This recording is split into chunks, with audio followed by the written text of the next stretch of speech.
بسم اللہ الرحمن الرحیم۔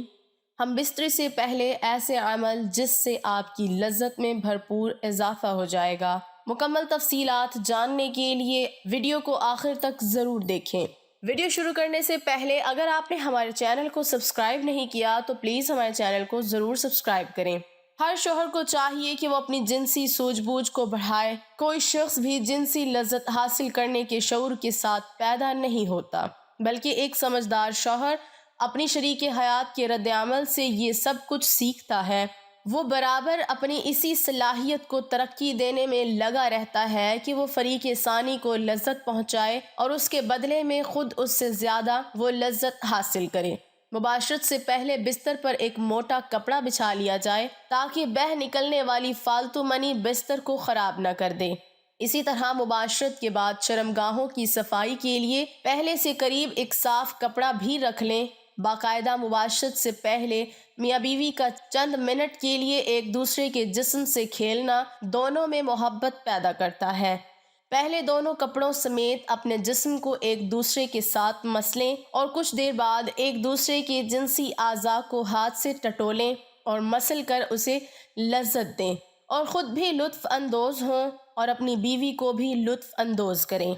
لباس اتارنے سے پہلے چند منٹ کا یہ کھیل نہ صرف حصول لذت کا ایک اچھا ذریعہ ہے، بلکہ اس سے بیوی کو مباشرت کے لیے مکمل طور پر تیار ہونے میں بھرپور مدد ملتی ہے۔ تاہم اگر مرد سرات انزال کا شکار ہو تو اس سے اس دوران خاص احتیاط کی ضرورت ہوتی ہے۔ میاں بیوی کا جنسی تعلق کوئی گناہ نہیں بلکہ صدقہ ہے۔ بیوی سے محبت کیسے کریں؟ شریعت مطہرہ نے بیوی کے پورے بدن سے نفع اٹھانے کی اجازت دی ہے، البتہ پچھلے مقام میں صحبت کرنا بیوی سے حرام ہے کہ وہ جماع کرنے کا محل اور مقام ہی نہیں، اس لیے صحبت اگلے حصے میں ہی جائز ہے، اور اس کے لیے جو بھی طریقہ اختیار کیا جائے شریعت میں اس کی ممانعت نہیں۔ البتہ اشارتاً دو طریقے بہت معلوم ہوتے ہیں۔ پہلا طریقہ جو ہر جاندار میں فطری طریقہ ہے کہ مرد اوپر رہے اور عورت نیچے، اس میں جانبی سے لذت کا حصول زیادہ ہے، نیز یہ طریقہ استقرار حمل کے لیے بھی معین ہوگا۔ بیوی سے جس طرح چاہیں محبت کر سکتے ہیں، کھڑے ہو کر، بیٹھ کر، لیٹ کر، آگے کی طرف سے، پیچھے کی طرف سے، یعنی اگلی شرمگاہ میں مرد اوپر ہو اور عورت نیچے، یا اس کے برعکس سب طرح بیوی سے صحبت کرنا جائز و درست ہے۔ البتہ پچھلی شرمگاہ پاخانہ کے مقام میں صحبت کرنا جائز نہیں، حرام ہے، اور اگر مرد عورت سے پہلے فارغ ہو جائے تو اسے عورت کے فارغ ہونے تک برابر مشغول رہنا چاہیے، ہٹنا نہیں چاہیے، اور صحبت سے پہلے عورت کو جماع کے لیے مکمل طور پر آمادہ بھی کر لینا چاہیے۔ پیار و محبت کی باتیں اور کام کے ذریعے عورت کو مکمل طور پر تیار کیے بغیر صحبت کرنا اچھا نہیں، اور صحبت کے بعد دونوں کو پیشاب بھی کر لینا چاہیے تاکہ اگر منی کا کوئی قطرہ سوراخ میں رہ گیا ہو تو وہ خارج ہو جائے۔ میاں بیوی کے اس عمل کو پہلے سے طے کر لیں، یہ ایک بہت لطف اندوز ہوتا ہے۔ بیڈ روم کو رومانٹک بنانے کے لیے اپنے کمرے میں مدھم لائٹ رکھیں، کیونکہ مدھم لائٹ میں عورت کا جسم خوبصورت اور پرکشش دکھائی دیتا ہے۔ اسی طرح کمرے میں اپنی پسند کی خوشبو بھی لگا لیں۔ ہم بستری سے پہلے میاں بیوی دونوں اپنی شرمگاہوں کو ٹھنڈے پانی سے دھو لیں۔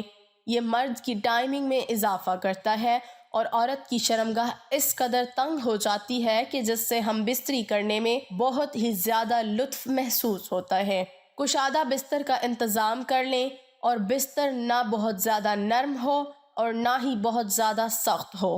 ہم بستری کے لیے میاں بیوی کے پاس وقت کھلا ہونا چاہیے۔ جنسی ماہرین کے مطابق کم از کم 1 گھنٹہ وقت ضرور ہونا چاہیے تاکہ مرد کے ساتھ ساتھ عورت کی بھی فراغت ہو سکے۔ میاں بیوی ایک دوسرے کے لباس اتاریں، اس طرح کرنے سے ایک دوسرے کے دل میں محبت پیدا ہو جاتی ہے۔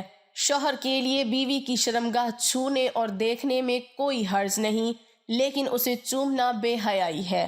اسی طرح بیوی کے لیے مرد کی شرمگاہ کو چھونے اور دیکھنے میں کوئی حرج نہیں ہے، مگر اسے چومنا بے حیائی اور اسلام کی پاکیزہ تعلیمات کے خلاف ہے۔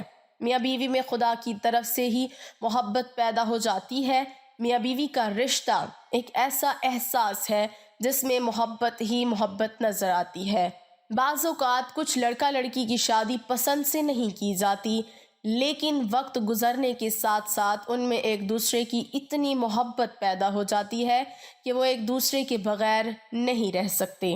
شوہر جب بیوی سے ہم بستری کا ارادہ کرے تو ہم بستری کی دعا پڑھے کہ جس کا ترجمہ میں اللہ کا نام لے کر یہ کام کرتا ہوں، اے اللہ تو ہمیں شیطان سے بچا، اور جو اولاد تو ہم کو دے اس سے بھی شیطان کو دور رکھ۔ اس دعا کو پڑھ لینے کے بعد اس وقت کی ہم بستری سے جو اولاد پیدا ہوگی، شیطان اسے کبھی ضرر نہ پہنچا سکے گا۔ اس کو ضرور پڑھنا چاہیے، کیونکہ ہم بستری کے وقت اللہ کا نام نہ لینے سے شیطان کا نطفہ بھی مرد کے نطفے کے ساتھ اندر چلا جاتا ہے۔ صبح کے وقت قربت کے فوائد۔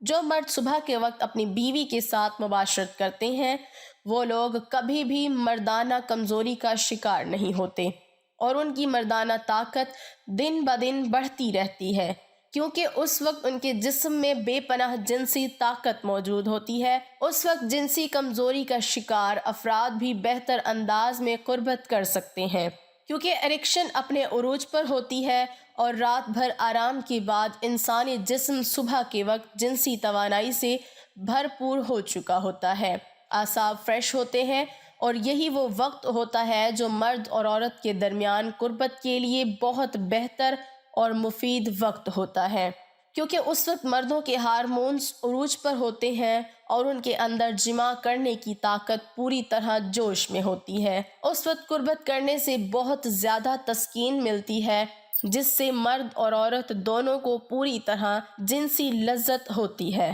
اس وقت جسم کا انگ انگ زندگی کا مزہ لے رہا ہوتا ہے، جبکہ صبح کے وقت جماع کرنے سے آپ لوگوں کی ٹائمنگ میں بھی زیادہ اضافہ ہو جائے گا۔